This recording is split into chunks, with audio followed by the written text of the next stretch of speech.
गुरुदेव के चरणों में कोटि कोटि प्रणाम। गुरु शक्तियों के चरणों में कोटि कोटि प्रणाम। आज हम दशावतार सीरीज में 9th अवतार उसको डिकोड करेंगे। तो जैसे हमने 8th अवतार में देखा, श्री कृष्ण जी का अवतार था 8th अवतार। उसमें हमने देखा कि श्री कृष्ण जी ने जितने हो सके उतने राक्षस, जैसे हम नेगेटिविटी कहते हैं, नेगेटिव पीपल, नेगेटिव राक्षस, असुरों का मैक्सिमम लोगों को खत्म किया। अब श्री कृष्ण जी थे द्वापर युग में। द्वापर युग खत्म होते होते आया कलयुग, जो कि मैंने कलयुग का जो वीडियो बनाया है राजा परीक्षित वाला, उसमें मैंने बताया किस तरह से कलयुग आया। तो आज भी जो हम जी रहे हैं वो कलयुग में ही जी रहे हैं। तो कलयुग में आपने देखा होगा कि यहाँ पे कोई स्पेसिफिक राक्षस जाति या देव लोग ऐसे कुछ नहीं है, तो हम ही हैं जो हैं, और हमारे ही अंदर अच्छी और बुरी दोनों बातें हैं। जब हम कोई अच्छी चीज करते हैं मतलब हम देवताओं वाले गुण एक्सप्रेस कर रहे हैं, जब हम कोई गलत काम करते हैं तब हम राक्षसों वाले गुण एक्सप्रेस कर रहे हैं। तो इस तरह से हमारे ही अंदर देव और राक्षस दोनों ही हैं। तो इस तरह से आप सोचोगे कि आजकल तो भगवान है ही नहीं, आजकल तो राक्षस है ही नहीं, तो बहुत ज्यादा अगर कोई पॉजिटिव इंसान है तो हम उसे कहते हैं भगवान के जैसे। बहुत ज्यादा अगर नेगेटिव इंसान है जिसमें थोड़ी भी अच्छाई नहीं है, वो हो गए राक्षसों के जैसे। तो कलयुग में कोई भगवान क्लियरली जन्म नहीं लेते हैं, कोई राक्षस भी क्लियरली जन्म नहीं लेते हैं। पर कलयुग में एक बहुत अच्छी बात है, हमारे पास जीवंत गुरु होते हैं। जीवन गुरु क्या करते हैं, वो एक माध्यम की तरह एक्ट करते हैं जो हमें परमात्मा से, भगवान से कनेक्ट करा सके, और हमें वो एक एग्जाम्पल सेट करके देते हैं कि आप भी ऐसे भगवान से कनेक्ट हो सकते हो। पर इन्हें पहचानने में बहुत मुश्किल आती है, क्योंकि माया जाल जो है ना, ये हमेशा हमें डिस्ट्रैक्ट करता है, हमेशा हमें ये जताने की कोशिश करता है कि जो आप देख रहे हो ना सब गलत है। तो माया जाल कलयुग में तो बहुत ज्यादा एक्टिव है, पर इसके पहले वाले युगों में भी था ही। तो इसके पहले वाले युग अगर हम देखें, त्रेता युग देखें, राम अवतार वाला, तो उसमें हम देखेंगे कि रावण को भी लगा था कि वो राम जी से बहुत ज्यादा स्ट्रांग है, जबकि राम जी तो खुद विष्णु जी के अवतार थे। उसके बाद वाला युग देखें तो कृष्ण भगवान का युग, जो द्वापर युग था, उसमें भी उन्होंने इतने सारे मैजिक मिराकल किए, उन्होंने तो सुदर्शन चक्र तक यूज किया। पर फिर भी जिन्हें दिखाई देता था, जो अवेयर थे, उन्हें ही पता चलता था कि ये अवतार है, भगवान के अवतार है। बाकी लोग उनको सोचते थे कि ये मायावी है, ये कुछ तो मैजिक करते हैं, जादू करते हैं और लोगों को फंसाते हैं, ऐसे उनको भी फील होता था। पर कलयुग में तो भगवान को पहचानना, भगवान से कनेक्ट होना बहुत ज्यादा डिफिकल्ट होता जा रहा है। क्योंकि अगर हम लाइफस्टाइल देखें कलयुग की तो कैसी है, 24 आवर्स में से 10 to 12 आवर्स तो हम सिर्फ सर्वाइवल के लिए ही काम करते हैं। जब छोटे बच्चे होते हैं तो बड़े होके क्या बनेंगे, इसलिए हम स्कूल जाते हैं, होमवर्क करते हैं, कॉलेज जाते हैं, स्पोर्ट्स करते हैं। मतलब maximum time of the day 10 से 12 घंटे हम सिर्फ अपने आप को सर्वाइव करने के लिए क्या काम करना है, या तो हम उसकी प्रिपरेशन करते हैं बचपन में, और बड़े होने के बाद हम जॉब ही इतना टाइम करते हैं। उसके बाद मतलब ऐसा नहीं कि बहुत डिफिकल्टी लाइफ है, लेकिन उसके बाद टाइम फैक्टर कम पड़ता है हमारे पास। 24 आवर्स में से 10-12 घंटे अगर हम काम ही कर रहे हैं, फिर हम आराम करेंगे, रेस्ट करेंगे, फिर जितना टाइम बचा उतना हम भगवान के लिए डिवोट करते हैं। इसके पहले वाले युगों में कैसा था कि मैक्सिमम टाइम उनका डिवोशन में जाता था, क्योंकि कंपटीशन इतना था नहीं, रिसोर्सेज बहुत सारे थे, तो आराम से उनका सर्वाइवल जो था उसके लिए स्पेशल कुछ नहीं उनको काम करना पड़ता था, कि वो जिंदगी जीते जीते ही आराम से हम पूजा पाठ करते करते, जप तप करते करते, वेदों का ज्ञान लेते लेते ही हमारी जिंदगी गुजर जाती थी आराम से। तो भगवान से कनेक्टिविटी बहुत इजी हो गई थी। पर अब जो है वो कंसेप्ट ही बदल गया है। वेद पुराण के लिए हमारे पास टाइम ही नहीं है पढ़ने के लिए। कब हम संस्कृत सीखे, कुछ इंस्टीट्यूट्स में, स्कूल्स में संस्कृत सिखाई जाती है, पर वो भी जो संस्कृत मीडियम ऑप्ट करते हैं उसमें से बहुत कम जने ही इसलिए ऑप्ट करते हैं ताकि हम कुछ अपने ग्रंथ पढ़ सके। मैक्सिमम लोग संस्कृत इसलिए लेते हैं क्योंकि बहुत स्कोरिंग सब्जेक्ट है, इजीली मार्क्स मिल जाएंगे। तो कंसेप्ट जो है ना संस्कृत का, वो भी सिर्फ एक स्कोर करने के लिए रह गया है। और जो थोड़े बहुत बच्चे पढ़ते भी है, सच में संस्कृत जानना चाहते हैं, सच में हमारे ग्रंथ पढ़ना चाहते हैं, उनके पास भी जब बड़े होते जाते हैं तो उतना टाइम रहता नहीं है कि चलो वेद पढ़ो। चलो आपने पढ़ भी लिया वेद, तो 100 साल तपस्या हम करेंगे कैसे? सतयुग में, त्रेता युग में, द्वापर युग में जो लाइफ स्पैन था वो बहुत बड़ा था, तो उसमें उनके पास टाइम था 100 साल तप करने के लिए, फिर उसका फल भोगने के लिए। हमारे पास तो इतना लाइफ स्पैन है ही नहीं। और चलो हमने सोच लिया कि 10 साल तपस्या करते हैं, तब एकांत में जंगल जाके करते थे। आज तो एकांत ही नहीं है, जंगल ही नहीं है, कोई भी ऐसी जगह ही नहीं है कि आप अकेले हो, शांत वातावरण। तो ऐसे बहुत सारे हिंड्रेंसेस, बहुत सारी रुकावटें हैं जो इसके पहले वाले युगों में काम इजीली हो जाता था, या इजीली कहने से अच्छा कि जिस तरीके से वो काम हो जाता था भगवान से कनेक्ट होने का, वही फॉर्मूला कलयुग में अप्लाई करना डिफिकल्ट है। अगर हम ही अपना लाइफस्टाइल देखें तो हम सुबह 10-15 मिनट भगवान की पूजा करते हैं, वो भी ड्यूटी की तरह कि आज पूजा कौन करेगा, या घर में लेडीज हैं वही पूजा करेंगी, जेंट्स के पास टाइम नहीं है, या अगर जेंट्स हैं दादा दादी हैं तो वो करेंगे घर में, दूसरे नहीं करेंगे। बच्चे थोड़े बड़े हो जाए तो माँ बाप बोलते हैं कि नहीं अब तुम बड़े हो गए ना, अब तुम पूजा करो, मतलब हमारी एक ड्यूटी खत्म। इस तरह से हम उसको सिर्फ ड्यूटी की तरह निभाते हैं। ऐसा कहीं नहीं होता होगा, या मेरे ख्याल से एक दो घरों में ही होता होगा कि 4 मेंबर्स हैं घर में, तो चारों के चारों में झगड़ा हो रहा है कि पूजा मैं करूंगा, कि रोज पूजा मैं ही करूंगा। ये लोग रेसिंग करते हैं कि नहीं कौन सबसे पहले उठ के पूजा करे। ऐसा बहुत कम देखने को मिलता है, क्योंकि उस चीज का हमें ऐसा नहीं लगता कि भगवान है, या वो देख रहे हैं हम कितनी पूजा कर रहे हैं, क्योंकि हम कनेक्ट नहीं हो पाते, हम उनकी बात भाषा समझ नहीं पाते। ये तो हुआ आज का कलयुग। पर अगर हम विष्णु जी के 9th अवतार गौतम बुद्ध की बात करें, तो वो जिस जमाने में हुए थे उस जमाने में क्या था कि हमारे सारे ग्रंथ संस्कृत में थे। आज तो फिर भी बहुत सारे लैंग्वेजेस में ट्रांसलेशन हो चुका है, पर उस वक्त नहीं था। और संस्कृत सीखने का जो राइट था वो सिर्फ राजा लोगों को, मतलब क्षत्रिय लोगों को, और रॉयल फैमिली बेसिकली, और ब्राह्मण्स, इनको ही संस्कृत सीखने का राइट था। और दूसरे जो है बिजनेसमैन है या जो शूद्र है उनको बिल्कुल भी अलाउड नहीं था। तो कलयुग के आते आते ऐसे हो गया कि अगर किसी को भी मोक्ष चाहिए या किसी को भी करेक्ट वे ऑफ लिविंग जानना है, तो ग्रंथ ना पढ़ने की वजह से जो रिमेनिंग 2 क्लासेस थी ना, उनको उसके बारे में बिल्कुल भी नॉलेज नहीं था। तो गौतम बुद्ध के ऊपर जो मैंने वीडियो बनाया है बुद्ध पूर्णिमा का, उसमें मैंने डिटेल में उनका बर्थ और कैसे उनका पूरा लाइफ स्टोरी है वो एक्सप्लेन किया था। तो उस जमाने में जब गौतम बुद्ध आए और उन्हें रियलाइज हुआ कि समथिंग इज मिसिंग, इस युग में भगवान से कनेक्टिविटी नहीं है, कोई भगवान साक्षात अवतार नहीं ले रहे हैं। दैट मीन्स ये हमारे ऊपर है अभी कि हम अपनी मेहनत करके कैसे भगवान से कनेक्ट होते हैं। तो गौतम बुद्ध ने हमें एक दूसरा रास्ता भी बताया, मेडिटेशन का, ध्यान करने का, जिससे कैसे हम भगवान से कनेक्ट हो सकते हैं।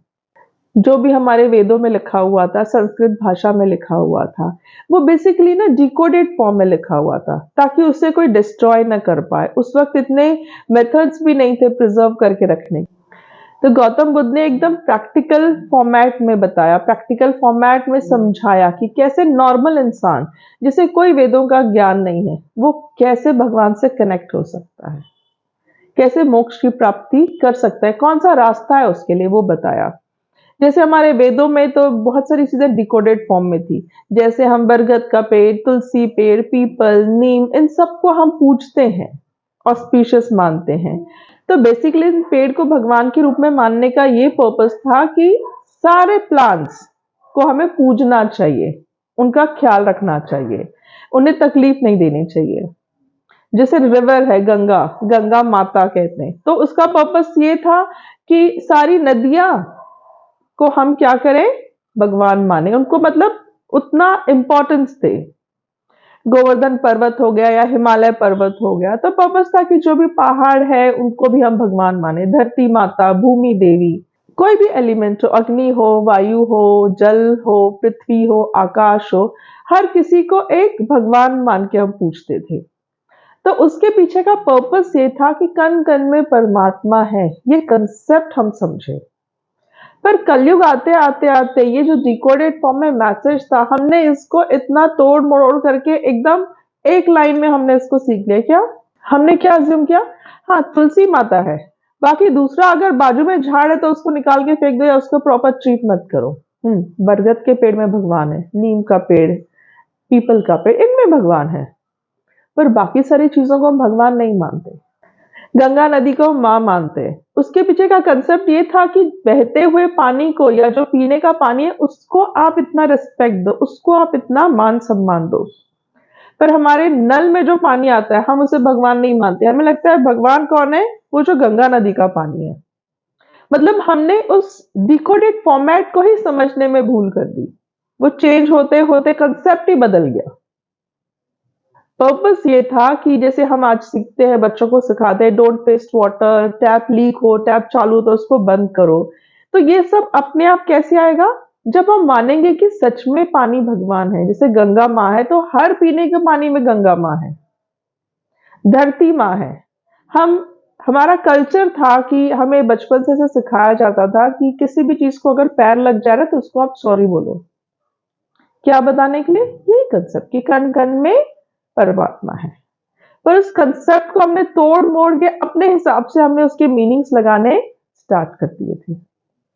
तो इन सब चीजों को क्लैरिफाई करने के लिए एक कलयुग में किस तरह से जिया जाता है जहां पे कोई भी भगवान का अवतार नहीं है, तब हम भगवान से एक रूप कैसे हो सकते हैं, भगवान से कनेक्ट कैसे हो सकते हैं, वो मेडिटेशन से। ये गौतम बुद्ध ने हमें सिखाया। तो उन्हें उन्हें जब एनलाइटमेंट हुआ, जब वो भगवान से कनेक्ट हुए, तो उन्होंने एक सिंपल तरीके कुछ चीजें बताई कि आप किस तरह से कनेक्ट हो सकते हो। सबसे पहले उन्होंने 4 मेन ट्रुथ बताए, 4 सत्य बात, 4 सच्ची बातें जो हम सबको समझ में आनी चाहिए, जो ऑलरेडी ग्रंथों में लिखा हुआ है। पर ये जिंदगी जीते जीते हमें लगता है त्रेता युग, द्वापर युग, सतयुग, वो जमाना गया, अभी वो जो फॉलो करते थे हम वो अभी फॉलो नहीं कर सकते। तो हम किस तरह से उस चीज को फॉलो कर सकते हैं। जैसे वहां पे कहा जाता था सच बोलो, पर हमें लगता है सच कैसे बोले, कुछ थोड़ा मोटा झूठ तो चलता है ना आजकल, चलता है। ऐसे ही चीजें हम अपने आप से चेंज करने लगे। तो गौतम बुद्ध ने बताया कि इस जिंदगी में जीते हुए, इस कलयुग में जीते हुए हम कैसे भगवान को प्राप्त कर सकते हैं। सबसे पहला सत्य उन्होंने कहा कि जिंदगी जब हमें मिलती है, जब हम बर्थ लेते हैं, तो उसके साथ ही हमारी जिंदगी में थोड़े सुख थोड़े दुख वो लिखे होते हैं, जो हमें भोगने ही पड़ते हैं, जो कहीं नहीं जाएंगे। सेकंड सत्य उन्होंने कहा कि ये सुख और दुख हमारी ही वजह से है। हमारी ही वजह से है मतलब ये सेम कृष्ण भगवान ने गीता में समझाया है, कर्म का फल मिलेगा। पर हम आज जीते हुए हम कर्म, हम लोग हमें लगता है कर्म क्या है। तो इस चीज को उन्होंने क्या कहा कि सुख और दुख हमारे ही वजह से है। मतलब मैंने पुराने जो भी कर्म किए हैं, पिछले जन्मों में जो भी गलत किया है, उसका मुझे दुख मिलेगा, जो अच्छा किया है उसका मुझे सुख मिलेगा। मतलब ये सुख और दुख मेरी जिंदगी से कहीं जाने वाला नहीं है, because I have done the things and I have to pay for it. Third चीज बहुत इंपॉर्टेंट है, उन्होंने कहा कि इस सुख सुख को तो डील करने की जरूरत नहीं पड़ती, पर इन दुखों को डील करने का सॉल्यूशन मेरे ही पास है। और फोर्थ चीज उन्होंने बताया कि किस तरह से 8 स्टेप्स या 8 फोल्ड पाथ फॉलो करते हुए दुखों पे, इन सुखों पे काबू पा सकते हैं। दैट मीन्स कि अगर मेरी जिंदगी में कोई सुख है, अगर मेरी जिंदगी में कोई दुख है, तो वो दुख कुछ भी करने से जाने वाला नहीं है। पर हाँ, मैं ये कर सकती हूँ कि अपने आप को प्रोटेक्शन दे सकती हूँ। सिंपल लैंग्वेज में बताऊं तो जैसे हम होली खेलने जाते हैं, तो कलर लगे, चेहरा खराब हो जाए तो हम क्या करते हैं, ऑयल लगा के जाते हैं। तो ऑयल लगा के जाने से क्या होता है कि होली तो हम खेलते हैं, कलर तो मुझे लगाते हैं सब, पर वो मेरे स्किन को टच नहीं होता, क्योंकि प्रोटेक्टिव लेयर मैंने ऑयल का लगाया हुआ है। 8 स्टेप्स है, उन 8 स्टेप्स को फॉलो करते हुए हम इस जिंदगी में, कलयुग में ही भगवान से कनेक्ट हो सकते हैं। किस तरह से हम इन दुखों पे काबू पा सकते हैं। तो वो 8 स्टेप्स क्या थे, जिसको 8 फोल्ड पाथ भी कहते हैं। सबसे पहला स्टेप है सही ज्ञान, सही विजडम, सही समझ। ये समझना कि जिंदगी जो है ना, वो हमें लगता है कि चलो कुछ भी एंजॉय कर लो लाइफ में, अब तो क्या मरने के बाद तो सब खत्म ही हो जाएगा। तो death is not the end, ये ज्ञान हमें होना चाहिए। ये हमें पता होना चाहिए कि आज मैंने जो भी अच्छा काम किया, जो भी बुरा काम किया, सब मुझे पे करना पड़ेगा। ये जब हम समझ जाएंगे ना, इस बात को जब हम रियलाइज करेंगे कि इस जन्म में नहीं तो अगले जन्म में तो मुझे रीपे करना ही पड़ेगा, तो हम समझदारी से जिएंगे। नेक्स्ट इसमें है कि सही थॉट होना, सही सोच। अगर मेरी सोच सही है, अगर मैंने इस बात को समझ लिया है कि नहीं अभी मुझे अच्छा काम करना है, ये अच्छी सोच मैंने ले ली, तो एक स्टेप मैं और आगे चली गई जिंदगी में। परमात्मा के क्लोज, ये आत्म साक्षात्कार के क्लोज, इसके एक एक स्टेप हम पास जाते हैं। थॉट सही रखा, नेक्स्ट है अगर हम अच्छा सोचेंगे तो हम अच्छा बोलेंगे भी। अच्छा बोलना मतलब बिना वजह किसी को उल्टा जवाब नहीं देना, किसी को दुख नहीं देना, किसी को बुरी बातें नहीं करना। कभी कभी हम सामने बुरा नहीं बोलते, पीठ पीछे बुरा बोलते हैं, वो भी आपके एक बुरे कर्म में गिना जाएगा। कभी कभी हम बोलते बुरा नहीं पर थॉट बुरा लाते हैं, मन में बोलते हैं उनको, थॉट सोचते हैं गलत है उनके लिए, तो वो भी आपका बुरा कर्म होगा। तो जब आपको सही ज्ञान होगा तो थॉट भी अपने आप सही आ जाएगा, आपका बोलना भी सही हो जाएगा। जब बोलना सही हो गया तो एक्शन भी हम ऐसा करने लगेंगे कि किसी को हमारे किसी काम से दुख ना हो, कर्म हमारे खराब ना हो, पर्पसली हम किसी को दुख तकलीफें न दें। तो एक एक स्टेप अपने आप हम क्या होते जाएंगे, प्योर होते जाएंगे। उसके बाद जब थॉट भी सही है, एक्शन भी सही है, स्पीच भी सही है, फिर हम उन सब चीजों को यूज करके, जैसे कलयुग है तो मैंने कहा कि हम 10-12 घंटे तो लाइवलीहुड मतलब सर्वाइवल के लिए ही काम करते हैं, तो वो काम भी हमारे क्या होंगे, शुद्ध और पवित्र काम होंगे। उन कामों में भी हम क्या करेंगे, कोई चीटिंग धोखेबाजी अपनी तरफ से नहीं करेंगे। पर ये सब जब होने लगता है तो नेक्स्ट स्टेप आता है एफर्ट्स लेना, राइट एफर्ट्स लेना। राइट एफर्ट्स मतलब ये जो भी अच्छी बातें करना, सोचना, बोलना है ना, ये इजी नहीं है। जिस तरह किसी को मारना इजी नहीं है, वैसे किसी के लिए हमेशा अच्छा बोलना भी इजी नहीं है। हमेशा लोगों के लिए अच्छा सोचना भी इजी नहीं, इसके लिए हमें एफर्ट्स लगाने पड़ेंगे। तो ये एफर्ट्स भी हम कब लगाएंगे, जब पहला स्टेप हमें सही ज्ञान होगा कि क्या चीज सही है और क्या चीज गलत है। तो ये स्टेप बाय स्टेप नहीं आता है कि पहले थॉट अच्छा कर लिया तो अभी थॉट का कोई इंपॉर्टेंस नहीं, अभी सिर्फ हम स्पीच पे ध्यान देंगे। ये एक सर्कल में है। जब भी आपको लगे कि किसी भी चीज में स्टेप में कम हो रहा है तो आप एफर्ट्स उसमें ज्यादा डालेंगे। ऐसे करते करते जब हम शुद्ध और पवित्र हो जाएंगे तो नेक्स्ट स्टेप आएगा कि हम ध्यान करने बैठेंगे। जब हम ध्यान करने बैठेंगे, जब हम कंसंट्रेट करेंगे, शांत रहेंगे, मुझे किसी से कोई प्रॉब्लम नहीं, तो मेरे थॉट्स भी अपने आप बंद हो जाएंगे। मुझे किसी के लिए बुरा नहीं सोचना है, किसी के लिए बुरा बोलना नहीं है, और अगर कोई बोलता भी है तो मुझे उस पर ध्यान देना नहीं है। तो जब मैं आंख बंद करके मेडिटेशन करने बैठूंगी या ध्यान करने बैठूंगी तो मेरा चित्त भटकेगा नहीं, और धीरे धीरे ऐसे होता जाएगा कि मेरे जो भी सेंस ऑर्गन्स है उस पर हम कंट्रोल कर लेंगे। तो ये जब स्टेप आता है, इसको बोलते हैं माइंडफुल मेडिटेशन। तो ये जब स्टेप आएगा तब हमारा शरीर भाव जो होता है ना वो बहुत कम हो जाता है। और जब शरीर भाव कम हुआ, हमें पता है कि हमारे शरीर के अंदर आत्मा है, पता सबको है, पर क्या हमने कभी उसको जानने की कोशिश की है? वो जो आत्मा है ना, दैट इज रियल यू, क्योंकि वो आत्मा ही जर्नी कर रही है। इस जन्म में उस आत्मा ने आपका शरीर लिया है, पर दैट इज नॉट यू। आप शरीर नहीं हो, आप हो तो आत्मा ही। तो वो स्टेज आएगा जब आप में आत्मभाव जागृत होगा, आप अपनी आत्मा को समझने लगोगे, मतलब आप रियलाइज करोगे कि आप सच में कौन हो। ये शरीर तो इस जन्म का है, पर आप कौन हो, आपके क्या बेसिक कैरेक्टर्स हैं, और आपने ये जन्म क्यों लिया है, क्या पर्पस है, ये सारी चीजें आपको पता चलने लगेंगी। इसे हम कहते हैं आत्म साक्षात्कार होना। ये सारी चीजें गौतम बुद्ध ने बताई हैं। तो ये सारी चीजें तो वेदों में भी थी, पर जब हमें लगता है कि कोई इतने सालों से मेडिटेशन कर रहे हैं, ध्यान कर रहे हैं, हमारे तो जितने भी ऋषि मुनि थे सब ध्यान करते ही थे, तो हम भी वो कर सकते हैं अपनी जिंदगी जीते हुए। हाँ, वेद हमें नहीं आते हैं, पर ये जब हम 8 फोल्ड पाथ मेथड या 4 सत्य हम जान लेंगे तो हमें अपनी जिंदगी इस कलयुग में जीने में आसानी होगी। प्रैक्टिकली हम कैसे कर सकते हैं, ये सब सिखाया गौतम बुद्ध ने।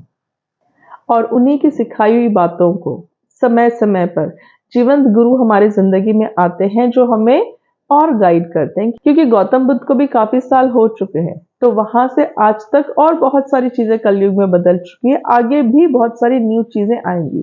तो बदलते समय के साथ हर वक्त कोई ना कोई जीवंत गुरु होते ही हैं जो हमें गाइड करते हैं, जो हमें सही रास्ता दिखाते हैं, जिनको मान के अगर हम मेडिटेशन करेंगे, ध्यान करेंगे तो अपने आप बहुत इजीली हमारी कनेक्टिविटी भगवान से हो जाती है।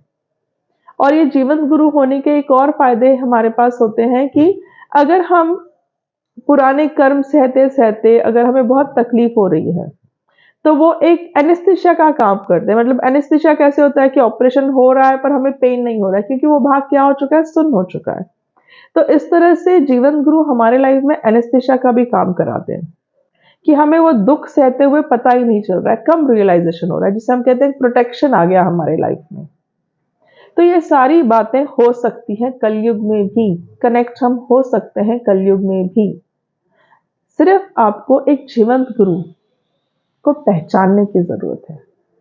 पर हमारे ज़िंदगी में जब भी कोई जीवंत गुरु आते हैं ना, तो हम उन्हें भगवान का दर्जा दे देते हैं। हमें लगता है हाँ, ये गुरु है, ये भगवान है। और हम क्या करने लगते हैं? हम ये स्टेप्स फॉलो करने के बदले, जीवन गुरु के सानिध्य में परमात्मा से एक रूप होने के बदले, आत्म साक्षात्कार प्राप्त करने के बदले, हम उन्हें यूज करने लगते हैं। क्यों यूज करने लगते हैं? मटेरियलिस्टिक चीजों के लिए। हमें नौकरी दिला दो, हमें घर दिला दो, हमें पैसा दिला दो, हमारी शादी करा दो। तो इन सब चीजों के लिए हम उनका गलत यूज करने लगते हैं। जीवन गुरु का कंसेप्ट ये है ही नहीं। जब हम कहते हैं कि जीवन गुरु के सानिध्य में आपके दुख कम हो जाते हैं, इसका मतलब ये नहीं कि अगर आपको कोई दुख है, आप किसी गुरु के पास जाओ तो वो कुछ कर देंगे और आपका दुख वो चला जाएगा। दुख कहीं नहीं जाएगा। यही बात गौतम बुद्ध ने बताई है, 4 सत्य में दुख कहीं नहीं जाएंगे। हम रियलाइज करना बंद कर देंगे उन्हें। हमारा थॉट प्रोसेस ऐसा हो जाएगा, हमारी कनेक्टिविटी ऐसे हो जाएगी, हमारा वे ऑफ थिंकिंग ऐसा हो जाएगा कि वो छोटी सी चीज जो हमें दुख दे रही है, हम उसको इतना रियलाइज नहीं कर पाएंगे, हम उसे इतना इंपॉर्टेंस नहीं देंगे। फिर आप सोचेंगे कि ऐसे कैसे हो सकता है। देखिए, ये सब आपके जिंदगी में होता है, बस आपको एक जीवन गुरु चाहिए वो चीज रियलाइज करके देने के लिए। फॉर एग्जाम्पल, आपको बहुत दर्द हो रहा है, पैर में दर्द हो रहा है या पेट में दर्द हो रहा है, सिर में दर्द हो रहा है, बहुत पेन हो रहा है, आपने दवाई भी खाई लेकिन कुछ फायदा नहीं हो रहा है। सडनली आपके 4 फ्रेंड्स घर में आ जाते हैं, तो क्या हो जाता है, वो आए, बैठे, हंसी मजाक किया, तो 1-2 घंटा जब आपके फ्रेंड्स आपके साथ थे ना, तो आप वो दुख भूल जाते हैं। हाँ, बीमार को देखने जाते हैं तो क्यों देखने जाते हैं? ताकि हमसे बातें करके, यहाँ वहां की बातें करके वो दुख भूल जाए। और जैसे ही वो चले जाते हैं ना, फिर आपको दुखने लगता है, हाँ यार सच में दुख रहा है, सच में पेन हो रहा है, ऐसे हम करने लगते हैं। तो फ्रेंड ने आके दवाई तो दी नहीं, क्या किया? आपका ध्यान शरीर भाव से हटा दिया, उस दर्द से, उस पेन से हटा दिया।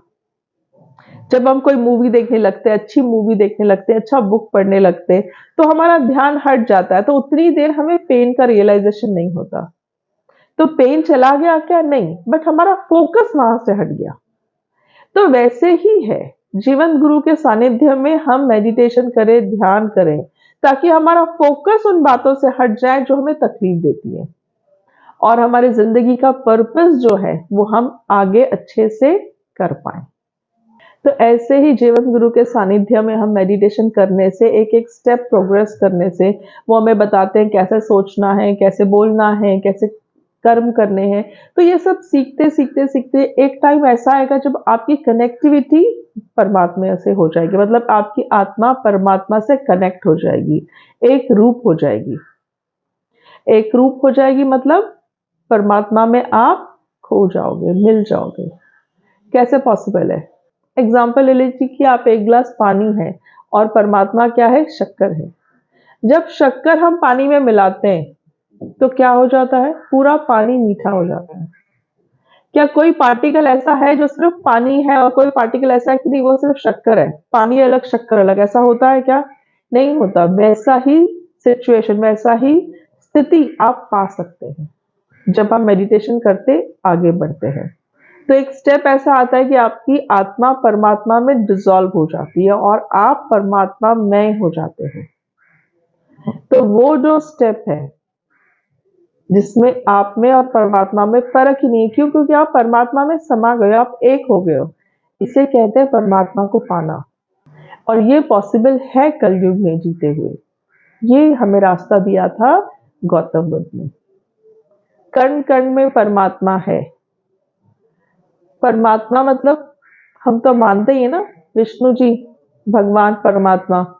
तो कण कण में विष्णु जी हैं, हर कण परमात्मामय हो सकता है। ये मैसेज हमें दिया है गौतम बुद्ध ने। इसीलिए कण कण में परमात्मा मतलब हर कण विष्णु जी हैं, इसलिए गौतम बुद्ध भी क्या है, विष्णु का अवतार है। और यही एक रीजन है कि 9th अवतार कौन है एग्जैक्टली कोई कहते हैं गौतम बुद्ध है, कोई कहते हैं बलराम है, कोई कहते हैं विठल है। तो अलग अलग फॉर्म्स को हम भगवान मानते हैं, पर कंसेप्ट यही है, कण कण में परमात्मा का वास है, कण कण में विष्णु जी का वास है। तो हर कण, हर आत्मा परमात्मा के साथ जुड़ सकती है। और हर किसी के मेथड्स भी अलग हैं। जैसे भक्ति मार्ग हमारे संतों ने बताया कि भक्ति, ईश्वर भक्ति करके कैसे हम परमात्मा में हो सकते हैं। मतलब भक्ति करते करते करते, एक भजन करते करते एक टाइम ऐसा आना चाहिए कि आप खो जाए और आपको परमात्मा के दर्शन हो जाए, तब हम कह सकते हैं कि हमने परमात्मा को पा लिया। सबसे सिंपल बात आपको क्या रखनी है याद, अवेयर रहना है कि भक्ति मार्ग, हम भक्ति को डेस्टिनेशन मान लेते हैं, यहां गड़बड़ करते हैं। हम बोलते हैं भक्ति मार्ग है, पर कलयुग है ना, हम क्या बोल रहे हैं कभी कभी हम वो सुनते भी नहीं है। हम कहते हैं भक्ति मार्ग, पर मार्ग मतलब रास्ता, कहीं जाने का, कहां जाने का, परमात्मा तक जाने के लिए भक्ति एक मार्ग है। पर हम अनअवेयरनेस की वजह से भक्ति को एक डेस्टिनेशन समझ के बस भक्ति भक्ति भक्ति ही करने लगते हैं, आगे सोचते ही नहीं है कि आगे क्या है, कहाँ जाना है हमें। तो बस ये थोड़ा सा अवेयर रहे ना, तो बहुत सारे रास्ते हैं कलयुग में जो आपको परमात्मा तक पहुंचा सकते हैं। क्यों? क्योंकि कण कण में परमात्मा है, इसका ये एक साक्षात एग्जाम्पल है। कृष्ण से यही प्रार्थना है कि आप सबको कण कण में परमात्मा है ये एहसास हो, आप सबका शरीर भाव कम होके आत्म भाव बढ़े, और एक एक स्टेप आपकी प्रोग्रेस होती जाए, आध्यात्मिक प्रगति होती जाए, और आप जल्द ही परमात्मा से एक रूप हो जाओ। यही गुरु चरणों में प्रार्थना है। आप सबको स्वामी जी का खूब खूब आशीर्वाद। जय बाबा।